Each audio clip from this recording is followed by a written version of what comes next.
there's a recession, not a depression, every time there's a recession, more of us slide back. And you know what I'm talking about. Slide back is going to be the greatest loss of black wealth in the history of the United States is occurring right now. Half of the 1 million people who are going to lose their homes as a result of this foreclosure crisis, half of those are going to be black. Yes. And among black people, the greatest wealth asset is their home. Because most black people don't have accumulated savings and wealth and stocks and bonds in great abundance. Our home is our biggest wealth asset. Yes, sir. So we need a movement.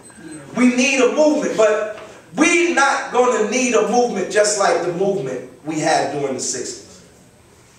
We're going to need a movement for the 21st century.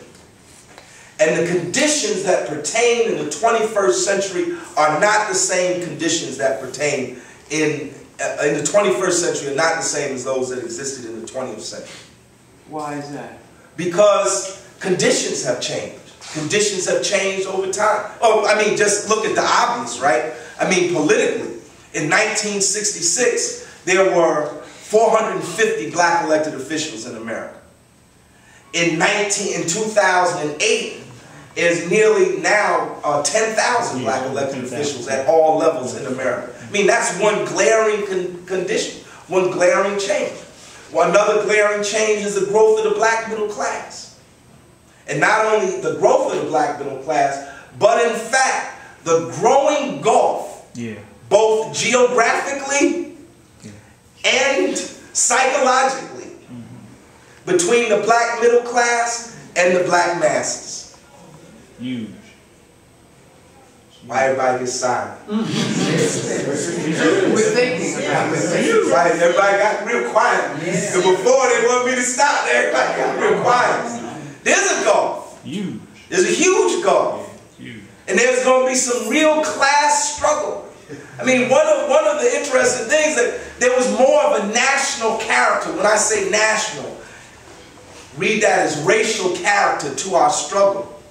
In the 60s, you know, it's like all of us together.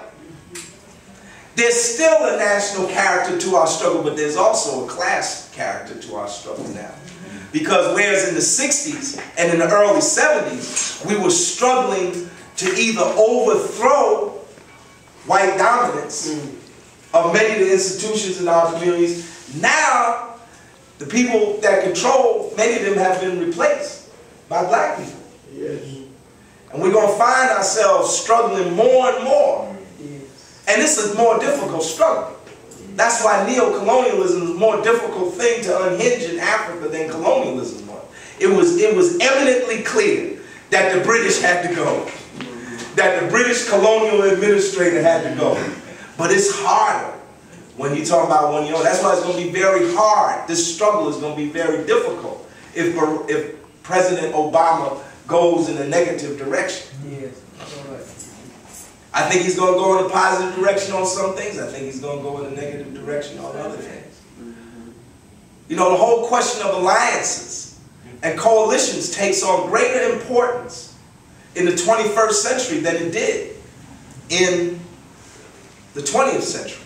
I mean, even though you could say Newark was somewhat advanced because in 1969 there was a Black and Puerto Rican convention.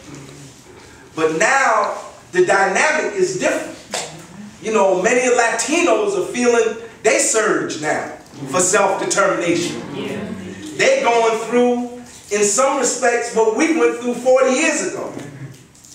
And the country, demographically, is going to be different. In fact, Latinos may be the largest group at a certain point.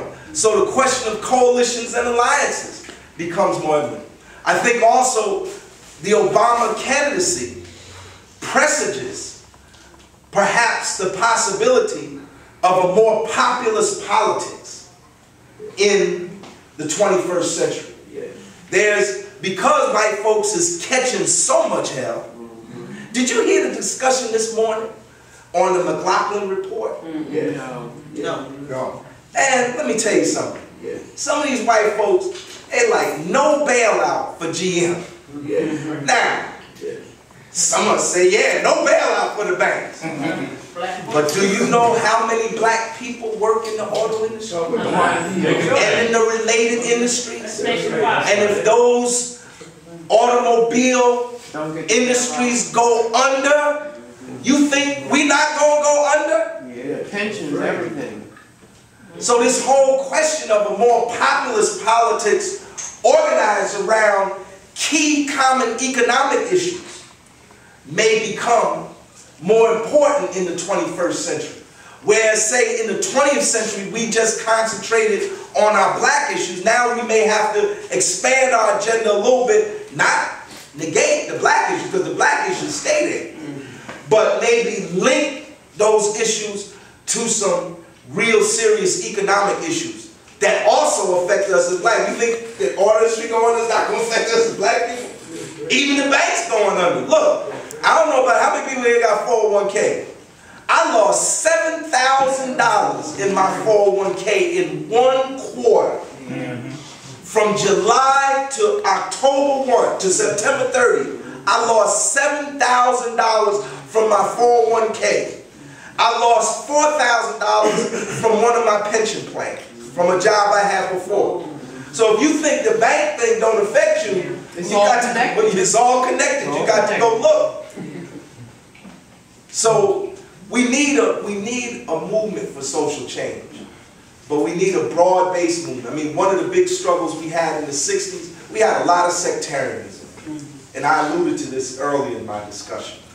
You know, a lot of competition between groups. You know, my leader better than your leader. Ego. You know, well, it's more than ego. Ego is part of it. Yes, ego is part of it, but it's actually political differences. Philosophy. See, in philosophy, politics is a life of political struggle. And if you're not ready for political struggle, you shouldn't be in politics. Because within politics, people have competing interests. Even if the people look alike, they have competing interests.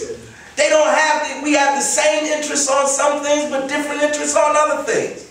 If I'm an auto worker on the line at GM in Linden, I got one set of interests. If you're a manager at the plant at GM in Linden, you got another set of interests. They're different, and there are a lot of black managers now. That's another difference between now and the 1960s. So politics is struggle of different, and the ability to build a strong political movement is based on how you can negotiate and navigate those contradictions. And where people have enough in common, get them to move around the differences and come to the common agenda.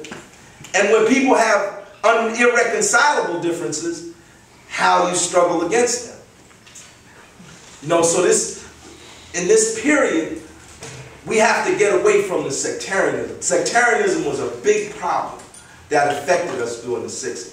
It affected us in the black movement, and then when a lot of us became quote-unquote leftists, and we joined these other radical, you know about the whole thing that went down in the 70s, right? The whole transformation of black liberation struggle. Maybe that's another lecture with black nationalism versus Marxism. You know, that's another lecture. Yes, sir. I'm not going to try to do that here, but it's a lecture that must be happening. There's a lot of sectarianism. Sectarianism, you know, these groups be so busy fighting each other, we can't get at the real enemy. You know, the masses of people, and when they see that, the masses of people march right by you. We trying to decide whether or not we're going to support Barack Obama. The mass of black people walk right by us. You do what you want. It's like the Million Man March. There were black preachers talking about, we're not supporting them. Their congregations got in the buses and went anyway. You know, they went anyway. You know, you get caught up in a whole lot of sectarianism. Sometimes people's common sense surpasses all your theory. All your theory. You know, so, you know, we're going to have to get around the sectarianism, but let's continue to build. Let's continue to build institutions like Reform, like the People's Organization for Progress and all the other organizations. I just mentioned them too because they're the two sitting in front of I see the people with the pop shirts on. I see the soccer way in the back. So don't nobody feel offended if I didn't mention your group, but we still gotta struggle for social transformation. We need institutions to do that. We need organizations to do that. Just because we've elected somebody to the White House don't mean the struggle is over. Okay. We're going to have to struggle hard. Thank you very much, brother.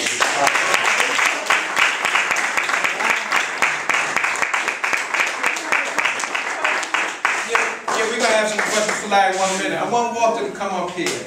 And I forgot earlier, but I want him to show everybody something.